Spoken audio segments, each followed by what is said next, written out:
Welcome to No Apologies. I am Lori Hins, your host, and I'm very happy tonight to have with me remoting in from sunny Florida, my friend Murray Sabrin.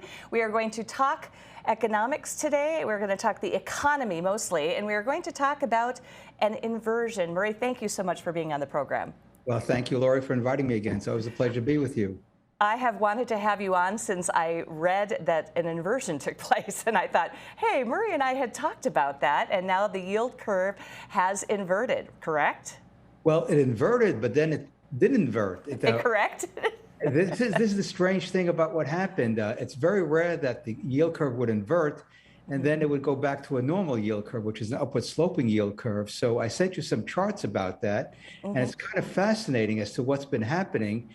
And I think one of the reasons that we're seeing this is that the Fed is getting very nervous about creating a real inversion, which means that they're pumping less money into the financial system.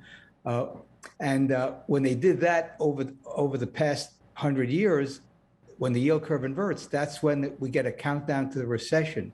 And right now, the recession is off based upon this one indicator, the yield curve, because typically when the yield curve inverts, the recession begins anywhere from 6 months to 18 months out. So since the yield curve hasn't inverted and stayed inverted, I still go by my forecast of the end of last year, which I wrote that the recession should begin sometime in the second half of 2023. And I think that still holds if the yield curve doesn't invert and stays inverted in 2022.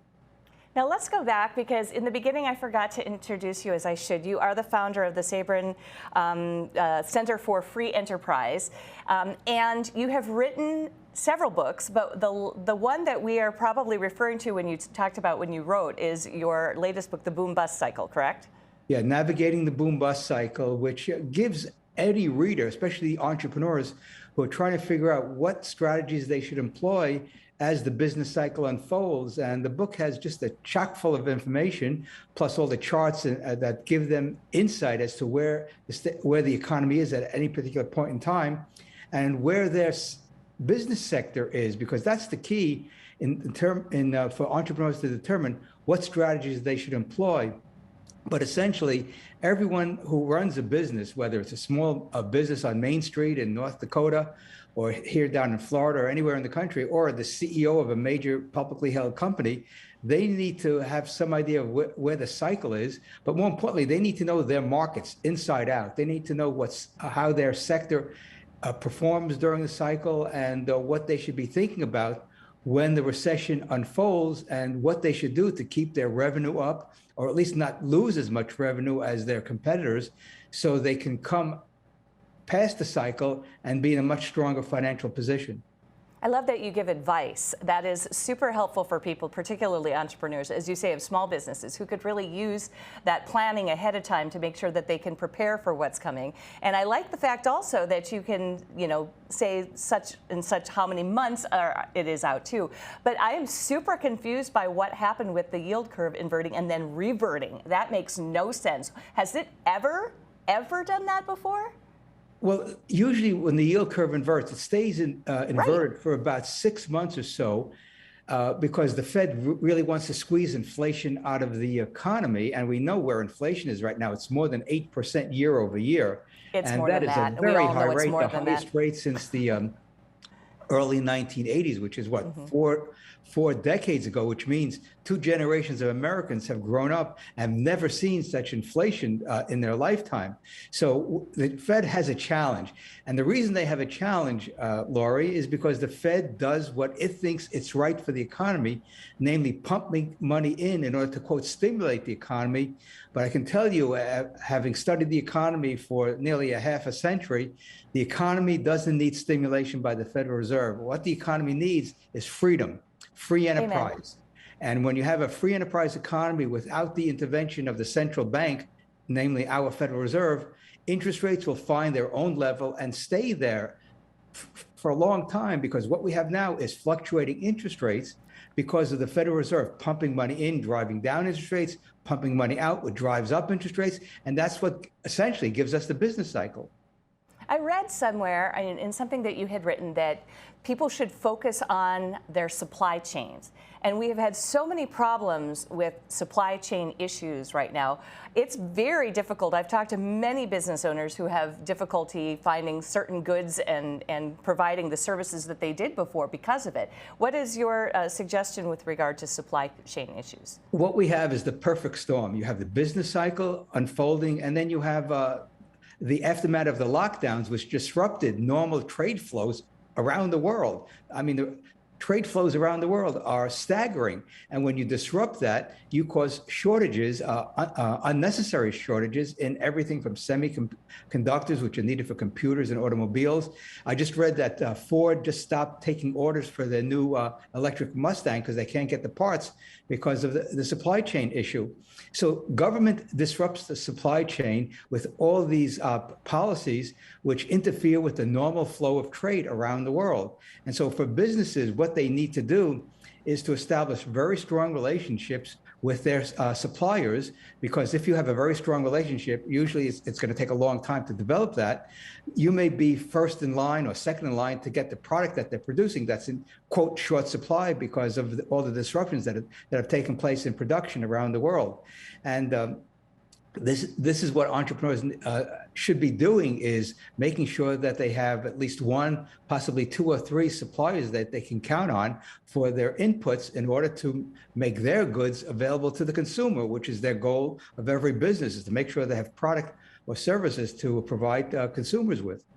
It sounds like really good advice, and I'm married to an entrepreneur who's been what I call scavenging and trying to find different and various sources for the things that he needs. If he doesn't have one regular supplier, he's been kind of doing that same sort of thing.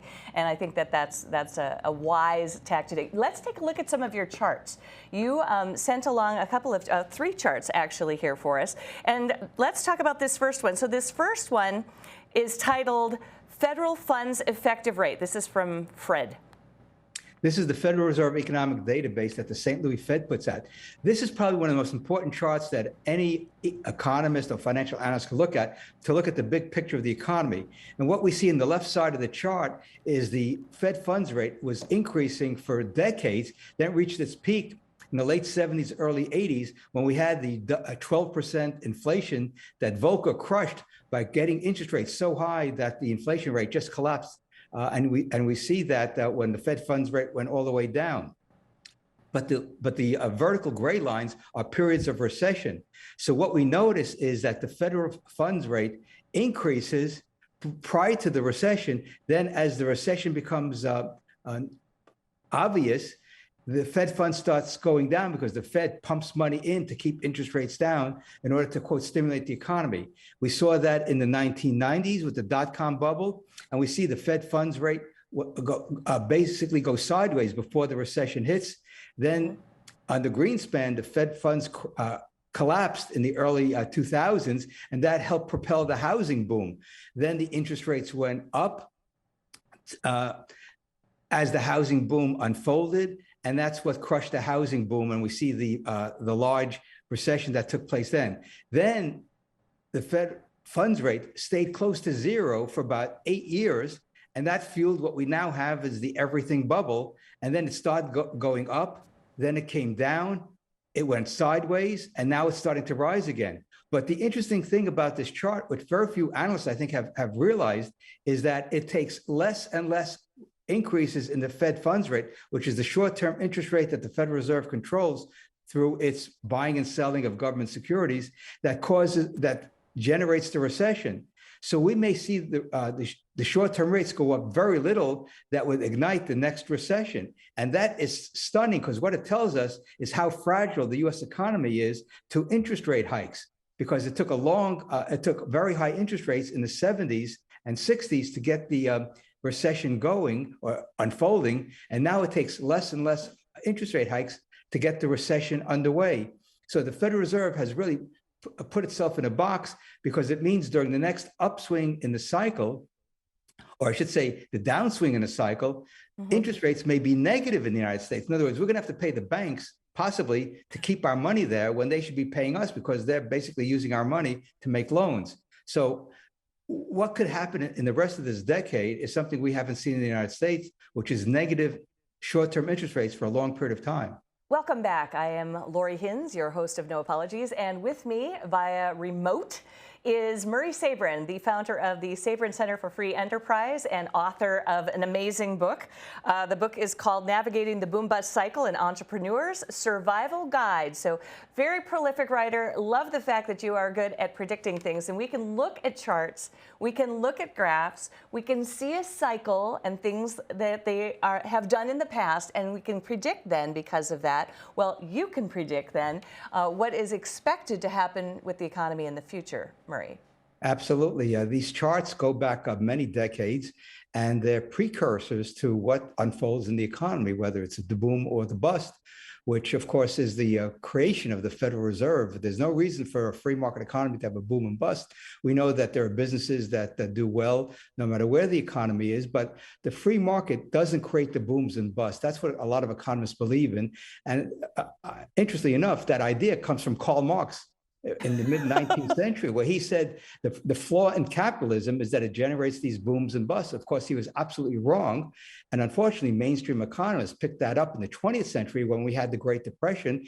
And therefore, they create this huge, massive welfare state and government spending and monetary policy to manipulate interest rates to iron out the business cycle. But in fact, it's gotten worse and worse as time has gone on.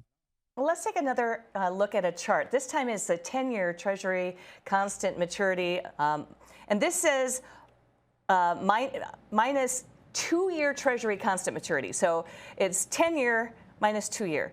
This tells us when the yield curve inverts. And you can see the yield curve inverted on the left side before the recessions begin. Mm-hmm. And they take us all the way through to the present. And the yield curve inverted very briefly in 2019, which gave us the precursed the implosion due to the lockdowns, not to a business cycle. Then the yield curve went steep, and that's why you have that steep curve on the right side. Then it collapsed again as short-term interest rates begin rising. And so what you have now is the yield curve inverted for, I think, a week or so in 2022. And now it's back to its, quote, normal self, where short-term rates are below long-term rates. But this is the 2-year, 10-year that all the analysts on cable TV look at. And so right now they say, well, since it's not inverted, we're not going to see a recession. And the next chart, which is kind of more interesting, because this is a good historical chart. This one shows the 3-month and the 10-year note. What this shows us is the 3-month is related to the Fed funds rate that we saw in the previous segment. So when the 3-month goes above the 10-year, you can see very clearly how that leads the recession by anywhere from 6 months to a year. And so look where the curve is right now on the right-hand side. It's well away from being inverted. That's why I believe the Fed hasn't really tightened up money and credit sufficiently to slay the inflation dragon that's out there and give the economy a recession, which basically is a period of getting rid of the distortions that was created during the previous boom.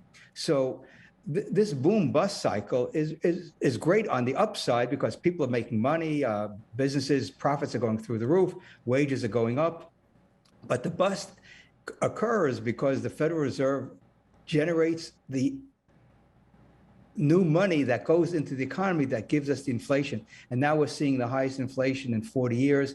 And so the Fed's got a real tiger by the tail. How do they subdue inflation without causing a massive decline in the economy? Right. We are in the perfect storm. Many, many talking heads that I have seen have called it that and seen that. And I've been watching lately, the Dow and the S&P are really tanking too. So we've got people who are losing money because of inflation. They're losing money because groceries and goods are high. And they're losing money now with their investments in addition. In addition, they're losing money at the bank because the bank is giving us less than 1%, while inflation's 8% plus, which means we're losing 7% a year in purchasing power of the savings that the American people have in the banks. This, to me, is criminal. It's financial malpractice, and the Federal Reserve should be disbanded because what they're doing is harming tens of millions of Americans who have savings in checking in savings accounts, money market accounts, and treasury securities, because those securities are earning much less than the rate of inflation. So what the Federal Reserve has been doing is essentially giving us this huge everything bubble. Housing prices are through the roof here in Southwest Florida. Prices are up 30% on average in the county that I live in. And so this is unsustainable. And of course, with interest rates going up, it really makes it difficult for first-time home buyers to qualify for a mortgage. So the Federal Reserve is the great destabilizer in our economy. And that's why I and others have called for the Fed to be abolished, or at least not do what they're doing now, which is manipulating interest rates, because what that does is generate the boom-bust cycle. I don't know that people realize that the Fed is really the bad guy in all of this, and it's very, very true. And you hear the president saying, oh, it's the war, it's Putin, all this. I don't think so. No, this is what really disturbs me as a longtime academic and analyst of the economy.